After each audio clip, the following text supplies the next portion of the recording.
Into the empire. Mark vibes.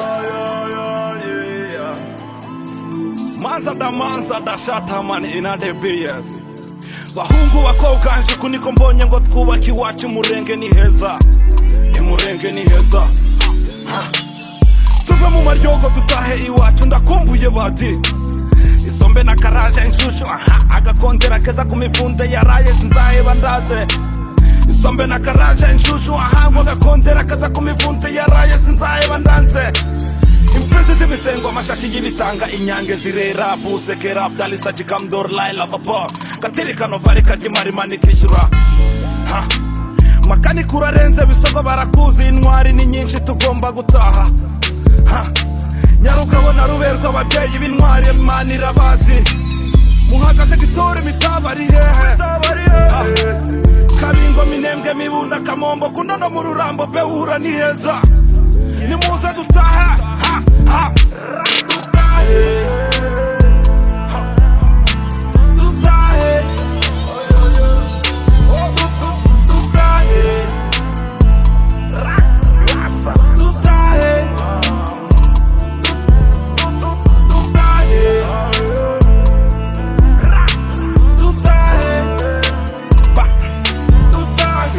sinzi nimba nasaze cyangwa ndi kurota ndabona iwacu ruhira n'imikenge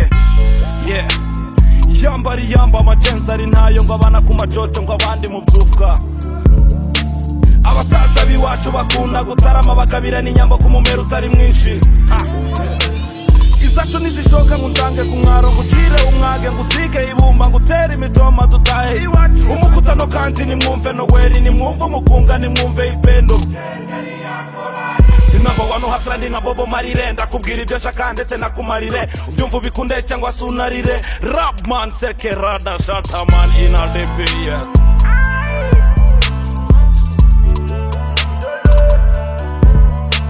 basaza n'abakecuru ni muze batoya n'abakuru dutahe imfura zacu urubyiruko nizo mbaraga z'igihugu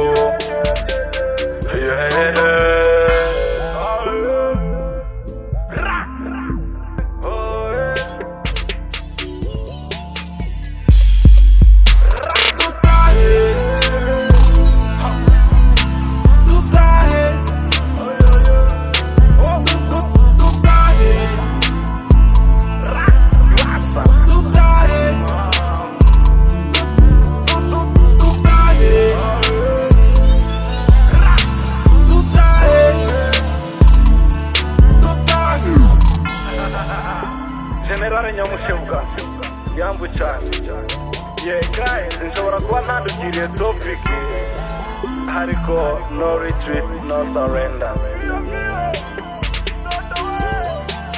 nimuze dutahe